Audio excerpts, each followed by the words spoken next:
जिसे महसूस हो रहे, उसकी व्यथा नहीं होती, व्याकुलता नहीं होती, पीड़ा हो रही, पर एक आनंद अंदर है, राधा राधा राधा।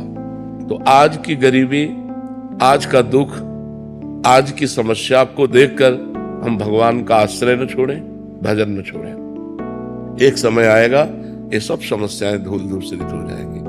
बड़ी कृपा भगवान की, बड़ी कृपा। कितना कष्ट जीवन में, लेकिन हर कष्ट को सहने की भगवान ने सामर्थ्य दी। हमारा पूरा जीवन बचपन से लेकर अभी तक कष्टमय ही है। यदि हम भगवान की शरण में न होते तो हमारी दुर्गति हो जाती। आप भगवान की शरण में होइए, भगवान का नाम जप कीजिए। आज जैसी भी परिस्थिति है चुपचाप सह जाइए, कल आपका बहुत अच्छा होगा, क्योंकि आप भगवान की शरण में हो। जैसे पांडवों को 12 वर्ष का वनवास, 1 वर्ष का अज्ञातवास, लेकिन अगला पल उनका कितना बढ़िया हुआ।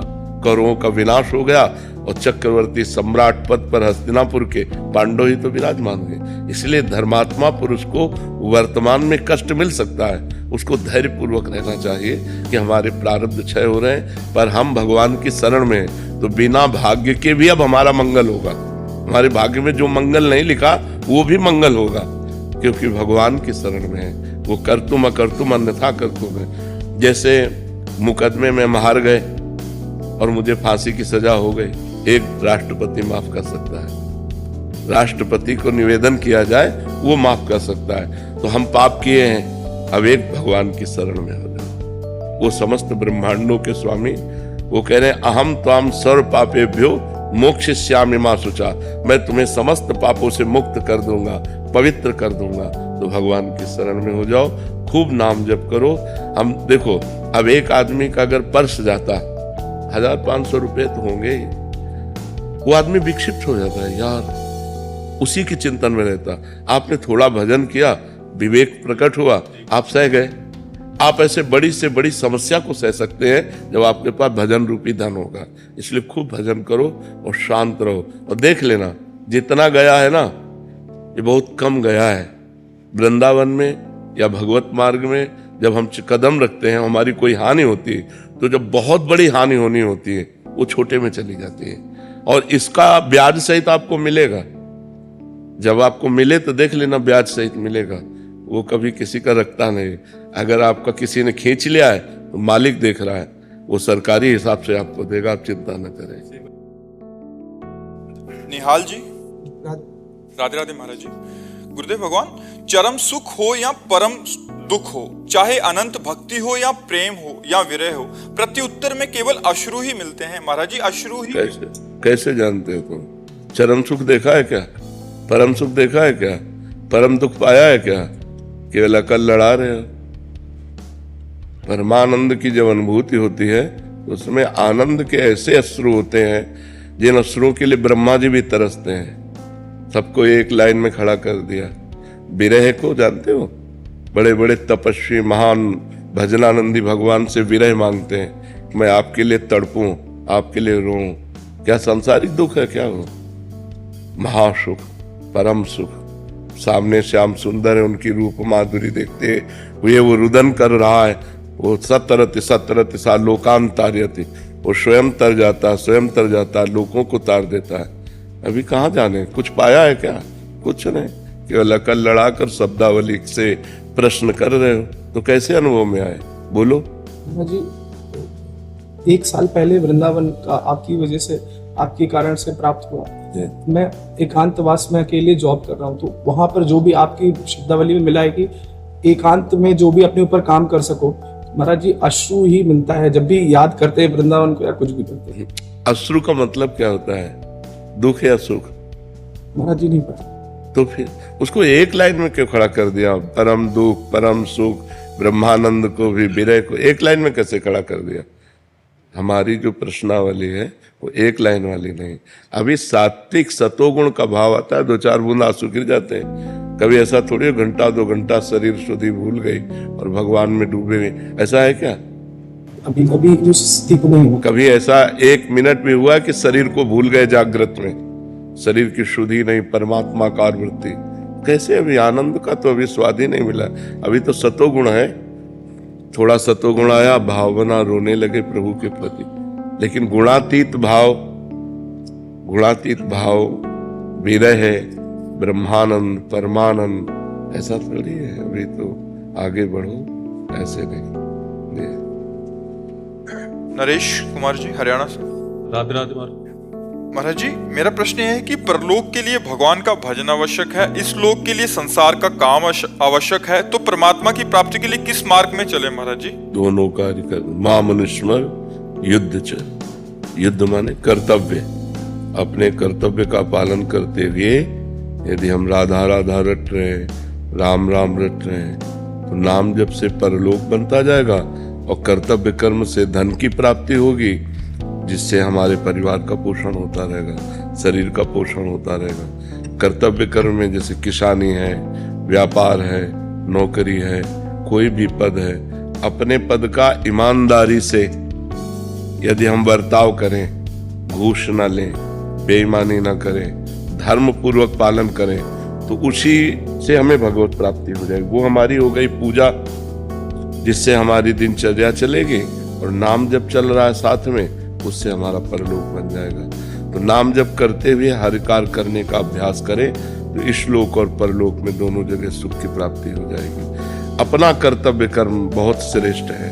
जो हमें कर्तव्य कर्म धर्म के अनुसार मिला है, उसे हम पूजा मान करके करें, उसी से हमारा कल्याण हो जाएगा। श्री रविदास जी थे, रैदास जी, बड़ा भारी कठोता, उसी में वो अपना जो कार्य था वो कार्य करते, तो कठौते का धोवन का जल इतना सिद्ध हो गया था, बड़े बड़े सिद्धों को चमत्कार से हरा दिया। उन्हीं की बात है, मन चंगा तो कठौती में गंगा। ऐसे पर नाम जब करते रहते, अपना कार्य करते रहते। तो जो भी कार्य करें, नाम जप करते हुए करें, तो लोक और परलोक दोनों हमारे बन जाएंगे। समझ पा रहे आप? जेपी शर्मा जी, नोएडा से। राधे राधे महाराज जी। महाराज जी, मैं पूर्ण रूप से आध्यात्मिक बनना चाहता हूँ। मैं सभी से प्रेम करूँ, मुझ में करुणा, क्षमाशीलता, सहानुभूति हो, मैं सबकी मदद करूँ। महाराज जी, ऐसे करने के लिए मुझे क्या करना पड़ेगा महाराज जी, सबकी समस्याओं का हल कर पाऊँ?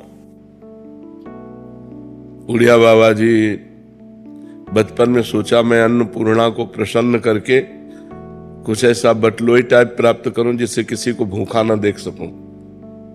बहुत आर्तत्राण उनका नाम भी था। दूसरे को दुख की निवृत्ति करना, लेकिन असंभव है। इतना संसार अशांत है, दुखमय है, जब तक वो भजन नहीं। देखो, हम भोजन दे सकते हैं आपको, रुपया दे सकते हैं आपको, व्यवस्था दे सकते हैं आपको, लेकिन यदि मन आपका गंदा है, तो निगेटिव सोच करके आप जो जल रहे हो, उसे कैसे सुखी किया जा सकता है? किसी को अगर सुखी करना है, तो उसे सत्संग सुनाया जाए, उसे अध्यात्म में चलाया जाए, उसे भगवान का नाम जप करवाया जाए, तो भले सुखी हो जाए। नहीं, रुपया देने से सुखी नहीं होगा। आप रुपया दोगे तो जितनी उसकी बुद्धि खराब, उससे और खराब हो जाएगी।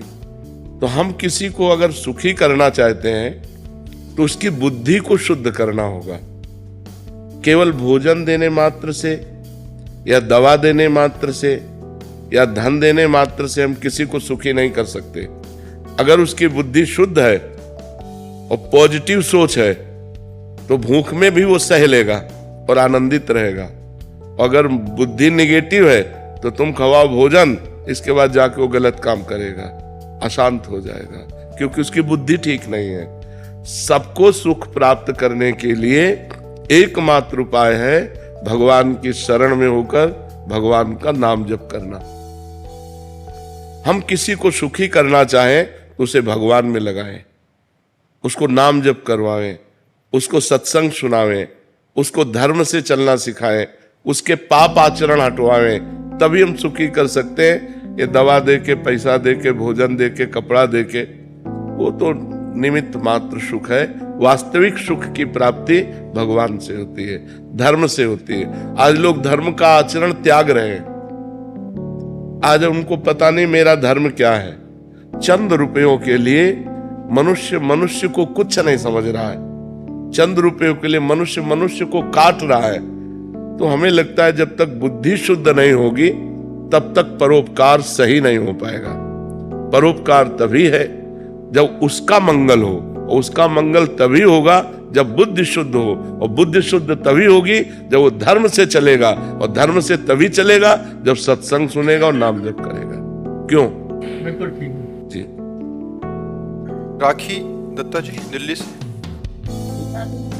राधे राधे महाराज जी। महाराज जी, यदि हम किसी को दुख देते हैं और दिखाते हैं कि भगवान को हम बहुत मानते हैं, दान देते हैं, तो क्या ऐसा लिया हुआ भगवान का नाम जो दूसरों के साथ छल कपट करता है, दूसरों को दुख देता है, मनमानी आचरण करता है, दिखावे के लिए माला चलाता है या दान पुण्य भी करता है, वो नरक जाएगा, उसका कल्याण नहीं होने वाला है। सही ढंग से चलो, जो मार्ग बताया गया है उसके अनुसार चलो। परहित सरिस धर्म नहीं भाई, पर पीड़ा सबने अगमाई। छल कपट करके दूसरों को दुख दो और आप सोचो कि हम नाम जप करके भगवान को प्राप्त कर लेंगे, हमें दुख नहीं मिले, तो वो नाम जप काम ही नहीं करेगा, वो काम नहीं करेगा। जैसे दिव्यास्त्र होते थे, तो अगर आप उनको संतों के ऊपर या भागवती, तो काम ही नहीं करेगा। जब दिव्यास्त्र दिया जाता था तो बता दिया जाता था कि इसका प्रयोग यही होगा, इसके अलावा और प्रयोग करोगे तो तुम्हारी हानि हो जाएगी।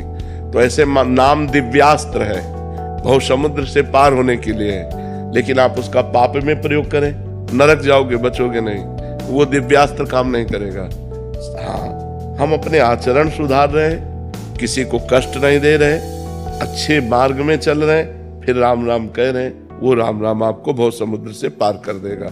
ऐसा नहीं कि पाप करें, माला झोली लिए और ऐसे सरकार है, वो बगुला भक्ति भगवान को पसंद नहीं। भगवान कह रहे निर्मल मन जन सो मोहि पावा, मोहि कपट छल छिद्र न भावा। ये कपट छल छिद्र ये भगवान को अच्छा नहीं। सीधा सरल भाव, सबसे प्रियता का भाव करो, सबको सुख पहुंचाने की चेष्टा करो, नाम जप करो, भगवान प्रसन्न हो जाएंगे।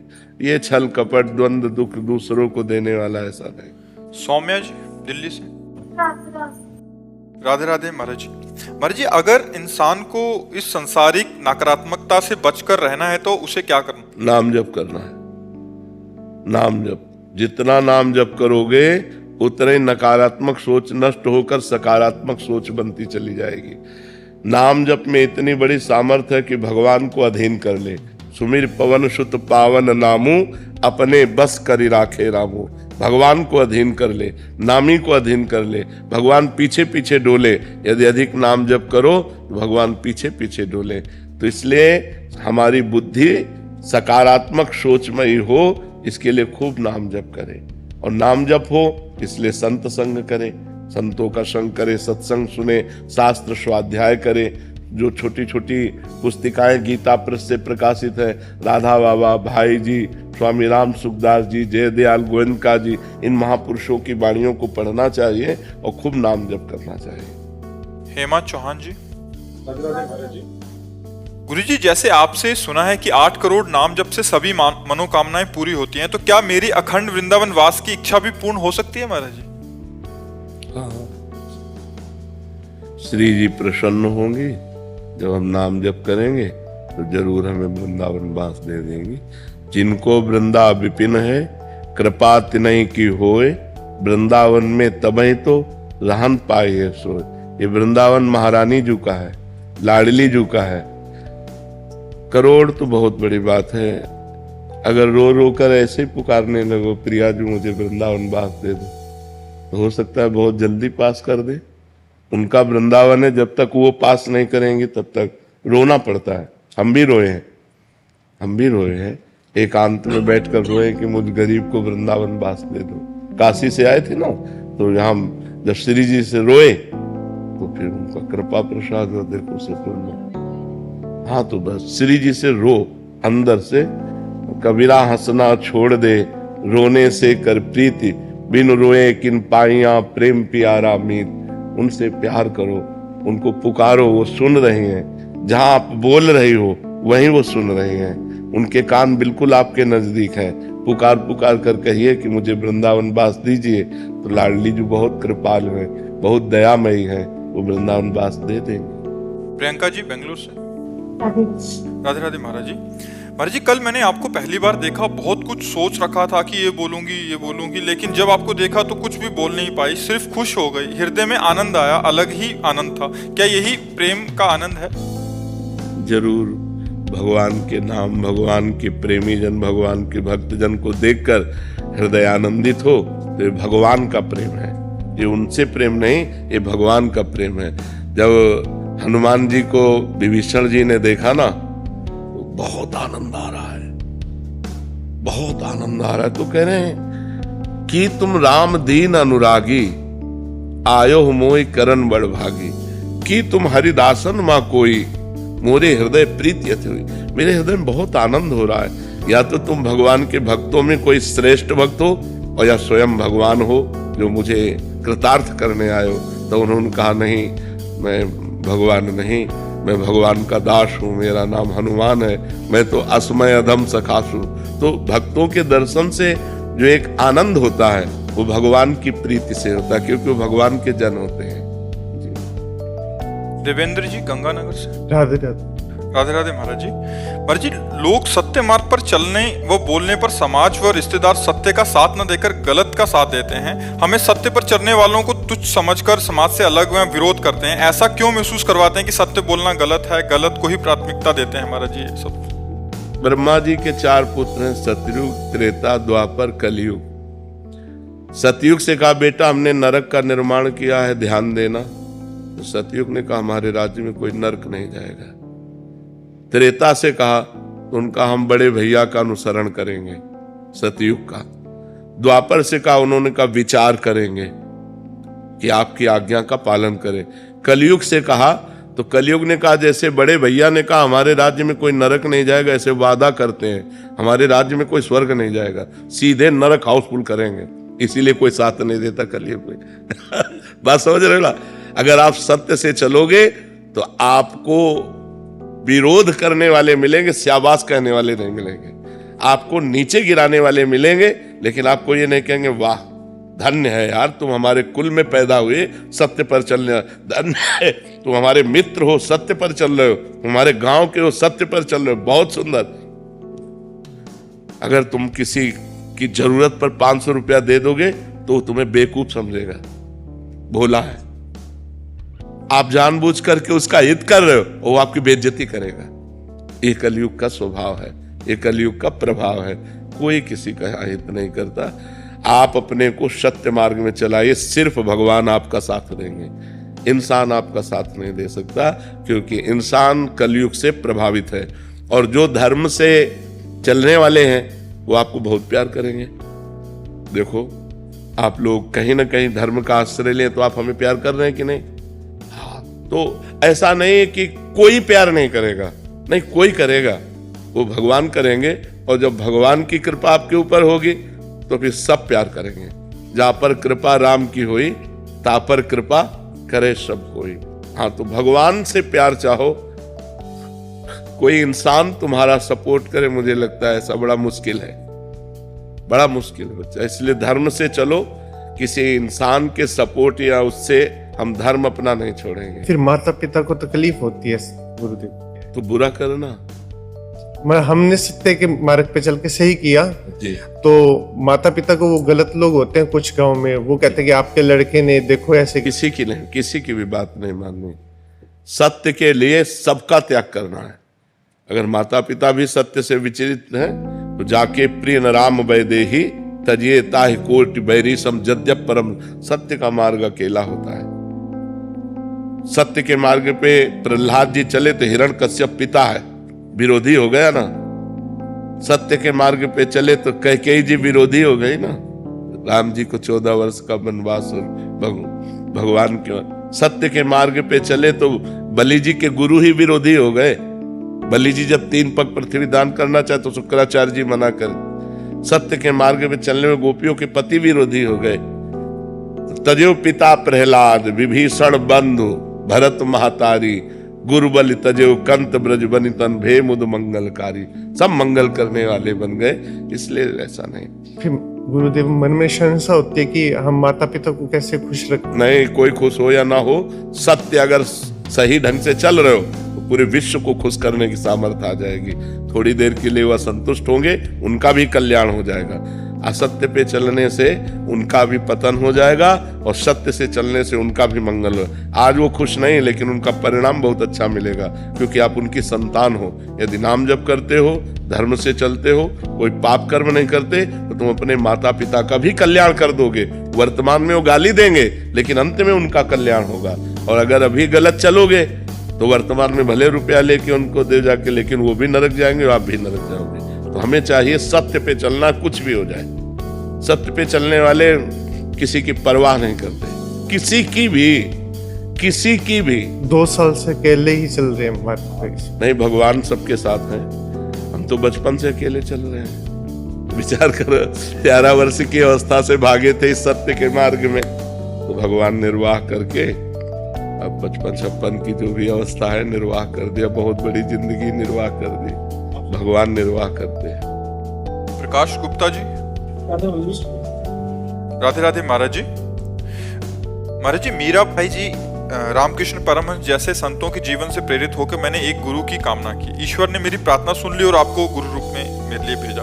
आप इस समय में उन संतों जैसे हैं जिनसे भगवान ने मुझे मिलाया है। अब मेरा जीवन आपकी आज्ञा, श्रद्धा और समर्पण में पूर्णतः समर्पित है। महाराज जी, मेरा स्वभाव अत्यधिक बुद्धि प्रधान है।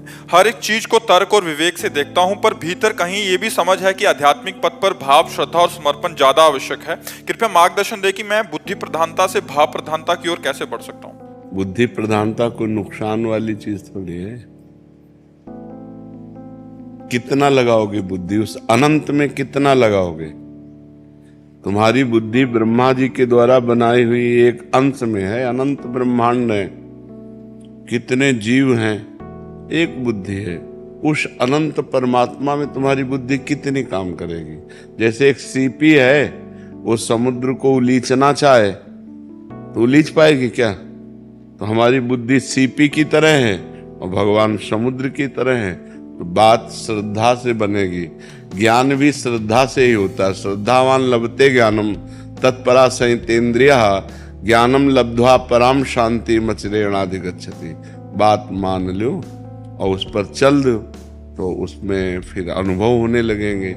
और तर्क के द्वारा हम परब्रह्म परमात्मा को तो नहीं जान सकते, अपने बुद्धि के विषय को ही जानेंगे, परमात्मा को तो नहीं जान पाएंगे।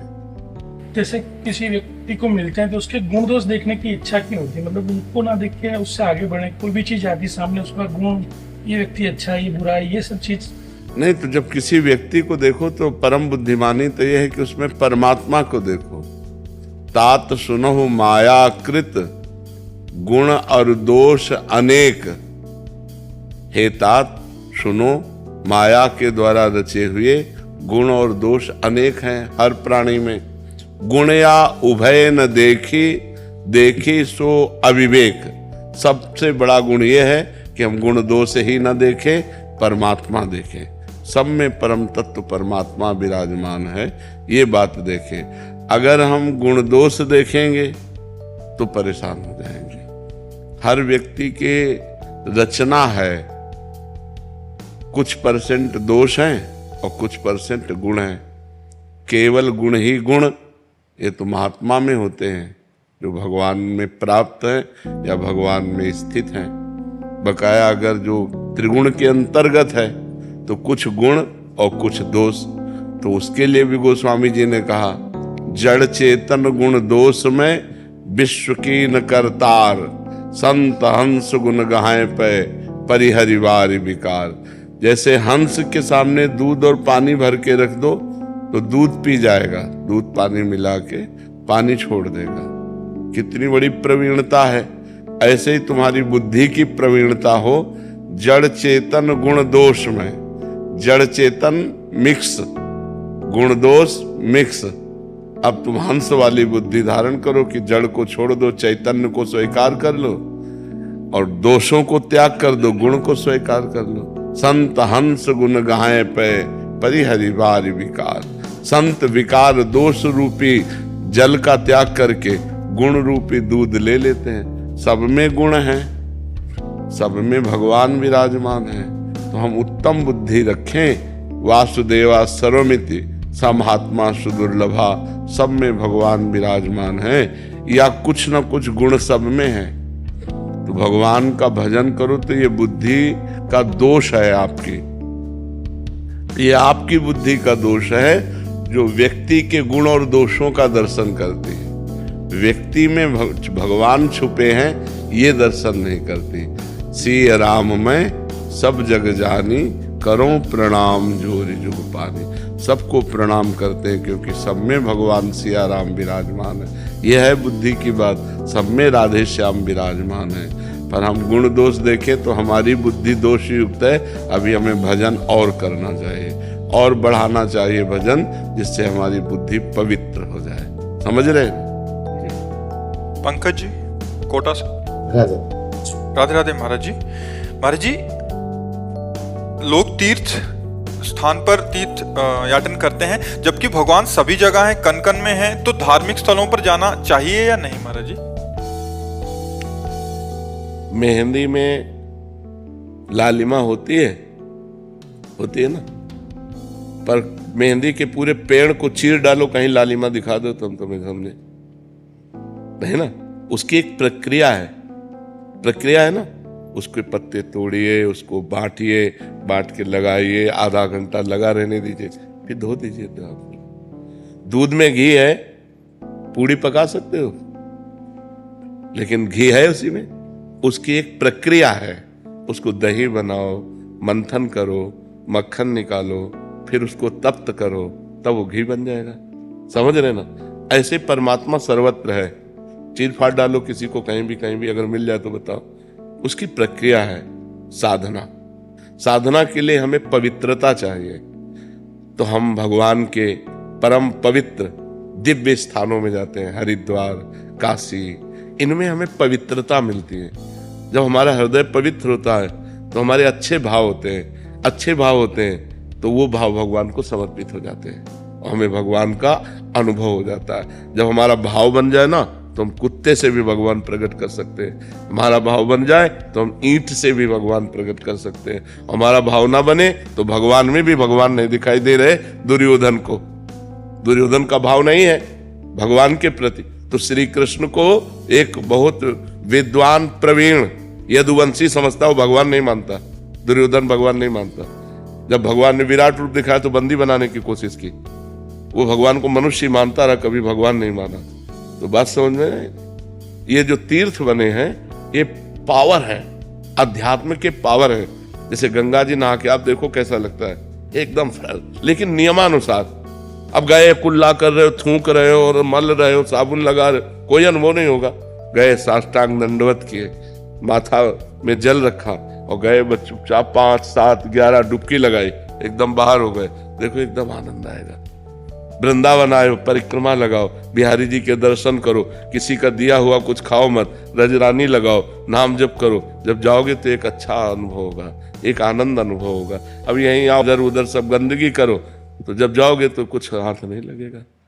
ये परम पवित्र स्थान बनाए गए हैं कि हमको अध्यात्म का सहयोग मिले, हमारे जो गलतियां हो गई, पाप हो गए, वो नष्ट हो जाए। भगवान सर्वत्र है, पर जैसे दूध में सर्वत्र घी है, दूध से काम नहीं चल सकता, उसका प्रक्रिया। तो ऐसे प्रक्रिया का मतलब साधना। तो साधना का प्रारंभ करने के लिए हमें जो पवित्रता चाहिए, वो गंगा है, काशी है, जो बड़े बड़े तीर्थ है, इनमें इसीलिए जाया जाता है कि हम गृहस्थ हैं, हमसे कोई ना कोई पाप बन जाते हैं। तो इन तीर्थों में जाने से हमारे पाप नष्ट होते हैं, हमारे पुण्य बनते हैं, हमारा हृदय पवित्र होता है। अवश्य जाना चाहिए, पर जिस पद्धति से रहना उसी पद्धति से रहना। हर तीर्थ में एक दिन उपवास करना चाहिए। अगर 3 दिन वास करे तो एक दिन उपवास करना चाहिए, दूसरे दिन फलाहार करना चाहिए, तीसरे दिन अन्नाहार करना चाहिए। एक दिन तो प्योर पूरा ऐसे जल पे रहना चाहिए या ऐसे कष्ट सहना चाहिए तीर्थों में जाकर। एक दिन उपवास करो, वृंदावन की परिक्रमा करो, बिहारी जी के दर्शन करो, यमुना स्नान करो, यमुना जी के पास बैठकर नाम कीर्तन करो, नाम जप करो, ये कमाओ। जो तीर्थ स्थानों में परम पवित्र भाव कमाए जाते हैं वो एक, लेकिन बड़ा विचित्र है। यमुना किनारे भी बैठकर गंदी बात करेंगे, यमुना किनारे भी बैठकर गंदी क्रियाएं करेंगे, इधर उधर सब गंदी बातें करेंगे, तो धाम का फिर लाभ कहाँ मिल पाएगा? तो समझ पाते, जरूर जाना चाहिए। तो महाराज जी, जैसे इतने बड़े बड़े तीर्थ स्थल है, कभी कभी वहाँ पे अनहोनी हो जाती है, इंसान भगवान को पाने जा रहा है। आप हमारी ये बात सुनो, अनंत जन्मों से भटका हुआ जीव, शरीर तो छूटना ही है, राइट टाइम है शरीर का। और अगर वो हरिद्वार में शरीर छोड़ता है, वो वृंदावन में शरीर छोड़ता है, काशी में छोड़ता है, उसे भगवान की प्राप्ति हो जाएगी। कितना बढ़िया लाभ मिला।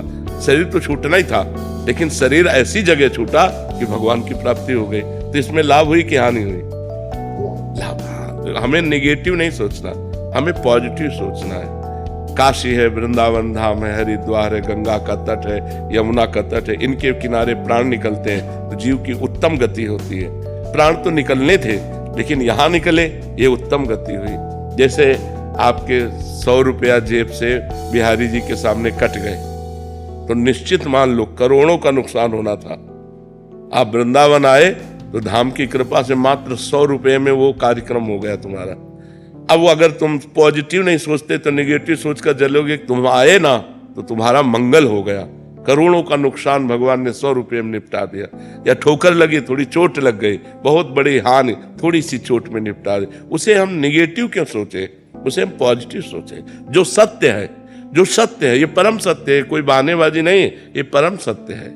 एक दो मित्र थे, एक जब सयाने हुए तो शराब पीने लगे, गंदे आचरण करने लगे, वैश्यागमन, जुआ खेलना, शराब पीना, ऐसे सब। और एक था रोज गंगा नहाने जाना, भजन करना, शास्त्रों का स्वाध्याय करना।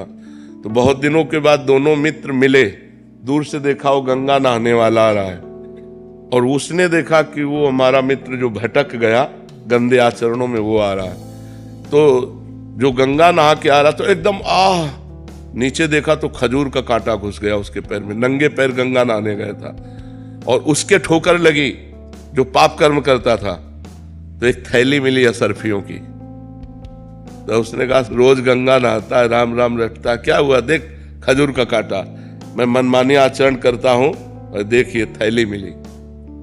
उसको लगा यार कि हम इतना संयम नियम से चल रहे हैं, हमें खजूर का कांटा इतना बड़ा होता है, इसलिए आज से मैं गंगा नहीं नहाऊंगा, भगवान का भजन नहीं करूंगा। तो जब किसी को संशय हो जाता है तो भगवान धर्मात्मा पुरुष का संशय निवृत्त करने के लिए कोई न कोई रूप धारण करते हैं। चाहे वो ग्रंथ रूप मिल जाए या कोई संत मिल जाए, तो भगवान एक संत के रूप में आए और कहा बेटा तुम्हारे कांटा लग गया क्या, लाओ मैं निकाल दूं, तुम भगवान का भजन करते हो इसलिए तुम धन्य हो। तो उनका अब ये सब बातें हमको मत बताओ कि धन्य हो, धन्य वो है। तब उनका बेटा तुम्हें उसे पूर्व जन्म की बातें याद नहीं है, तुम्हारा पूर्व जन्म में इस समय तुम्हें सूली की सजा मिलनी थी, खजूर के कांटे से इसलिए निकल गई कि तुम गंगा नहाते हो, नाम जप करते हो, और इसे चक्रवर्ती सम्राट होना था। और ये अपने पाप कर्म करके बस ये आखिरी थैली है, ये जहां भोग लेगा तो इसको दुर्गति प्राप्त होगी, और तुम्हारा ये कांटा ही आखिरी है, और ये जहां हटा, इसकी पीड़ा हटी तो तुम आगे परम धाम को परम लाभ प्राप्त करोगे। तो कभी कभी वर्तमान की घटनाओं में हम लोग भगवान पर अश्रद्धा कर लेते हैं, पॉजिटिव बात हम सोचे, नहीं तो हमें भगवान की इस मंगल में विधान में अश्रद्धा हो जाएगी, नहीं हो जाएगी। सचिन पंडित जी मथुरा से, राधे राधे। महाराज जी हम अपना जीवन साथी स्वयं चुने और शादी होने तक पवित्रता के साथ रहें, तो क्या ये गलत है या सच? बहुत सुंदर है, बहुत सुंदर है। दोनों शादी जब तक ना हो तब तक ब्रह्मचर्य से रहें, पर माता पिता का आशीर्वाद जरूर लें, माता पिता की अनुमति जरूर। जिस माँ ने तुम्हें गर्भ में 9 महीने रखा, तुम्हें पालन पोषण करके इतना बड़ा बनाया, उसके अधिकार को मत छीनिए। दोनों उन माँ पिता के चरणों में झुकिए कि हमने दोस्ती कर ली है और हम दोनों आजीवन के लिए पाणी ग्रहण करना चाहते हैं, आपकी अनुमति, आपका आदेश, आपका आशीर्वाद चाहिए, इतना जरूर करना चाहिए। ये जो आजकल के बच्चे हैं मनमानी आचरण माता पिता की एक नहीं मानते हैं, वो बाद में दुख ही पाते हैं, पक्का समझ लो। जब हमारे पुराने समय में किसी का पाणी ग्रहण होता था तो गांव भर के देवता पूजे जाते थे, बड़े बुजुर्गों की पूजा की जाती थी, सबका आशीर्वाद लिया जाता था कि हमारा पाणी ग्रहण संस्कार आजीवन मंगल में चले। और आजकल क्या है, न माँ की मानना न पिता की मानना, आज इस लड़के से बेविचार, कल उस लड़के से बेविचार, और फिर शादी, और फिर ब्रेकअप, और फिर डिवोर्स, यही सब चल रहे हैं। और क्या चल रहा है? कहीं शासन नहीं, कहीं किसी तरह की मर्यादा नहीं, घर में किसी की आन मानती नहीं है, न मानते हैं बच्चे, तो आगे चलकर शराब पीते हैं, ड्रग्स, इधर उधर व्यभिचार, और अगर ब्याह कर दो तो भाग जाती है, अगर ब्याह कर दो तो डिवोर्स कर देती है। मेरी वाइफ डेली मेरे से मनी की घोषणा करती है, मैं महीने में भी पैसा देता हूँ, फिर नाम भी जप करता हूँ, जैसे आप बोल रहे थे अभी कि नाम भी जप कर रहे हो और किसी को दुख भी नहीं देना, मगर बीवी को पैसा नहीं देते तो वो भी दुख में जाएगा। नहीं, ऐसे नहीं, उचित। हमारी अर्धांगिनी हो, हमें 100 रुपया मिलता है, आप जानती हो, 100 रुपये में परिवार भी चलाना और आपकी कामनाएं भी पूर्ण करनी है। आपको ऐसी कोई कामना नहीं करनी जो मैं अपनी स्थिति से कर्जा लूं या कुछ गलत करूं, ऐसा नहीं कर सकता। अर्धांगिनी वही है जो अपने पति के अनुसार चले, वो ऐसी कामना करेगी ही नहीं, वो तो कोशिश करेगी कि हम पति से कोई कामना न करें, उनके ऊपर कोई भार न पड़े, वो सुखी रहें, वो प्रसन्न रहें। ऐसी पत्नी मिलना बड़े भाग्य की बात है। आज का बहुत वातावरण गंदा होता जा रहा है, तो बहुत अच्छे बच्चे हो, ब्रह्मचर्य से रहो जब तक ब्याह ना हो, और फिर माता पिता की अनुमति से ब्याह कर। महाराज जी, इसमें एक प्रश्न था महाराज जी, बहुत सारे ऐसे प्रश्न आते हैं कि जैसे लड़का और लड़की दोनों शादी करना चाहते हैं और अपना पूरा जीवन एक दूसरे के साथ निभाना चाहते हैं, बट माता मान जाती है तो पिता नहीं मानते, पिता मान जाते माता नहीं, नहीं मानते। आजकल माता पिता को भी सोचना चाहिए कि नया जमाना है, अगर वो आपसे अनुमति ले रहे हैं, आपके पैर छू रहे हैं, तो आप उसका आदर कीजिए। ज्यादा बड़े वाले बन करके बात करोगे तो फिर अपमान भी हो जाएगा, आपकी बात नहीं मानेंगे। बच्चे हैं, नौजवान हैं, तो थोड़ा सा देख लीजिए। माता पिता को भी चाहिए कि अगर बहू और बच्चा दोनों प्रेम करते हैं तो उसमें ये पक्ष नहीं देखना चाहिए, उसमें लड़ाई झगड़ा वाली बातें नहीं मन में लानी चाहिए कि अगर तुम इससे ब्याह करोगे तो हम तुम्हारा त्याग करते हैं, ऐसा वैसा। माता पिता कहते हैं कि हमें समाज का भय है, समाज क्या कोई आज का समाज का तो भय रह ही नहीं गया है, वो माता पिता अब गलत कहते हैं। समाज का भय कहाँ रह गया? पूरे गांव में अगर एक आदमी शराब पी के आता था तो जूती आया जाता था। आज घर घर शराब रखी है, और अगर आपके घर में शराब नहीं है और ये सब नहीं है तो कोई आता भी नहीं। तो महाराज जी, माता पिता को मतलब इसमें सहमति दे उचित देख करके मानना चाहिए। लड़की से बात करना चाहिए कि फ्रॉड तो नहीं है जो ब्याह के बाद जेवर लेके भाग जाए। ऐसे भी हो रहे कि ब्याह के दिन दूसरे दिन बहू का पता ही नहीं चला, भाग गई वो अपना जेवर। तो 2-4 बार लड़की से मिले, उसके घर वालों से मिले, उसका व्यवहार देखे, उसका चरित्र देखे। लड़के से मिले, हाँ, ऐसा चाहिए, ऐसे ही संबंध होता है, और फिर ब्याह कर दे।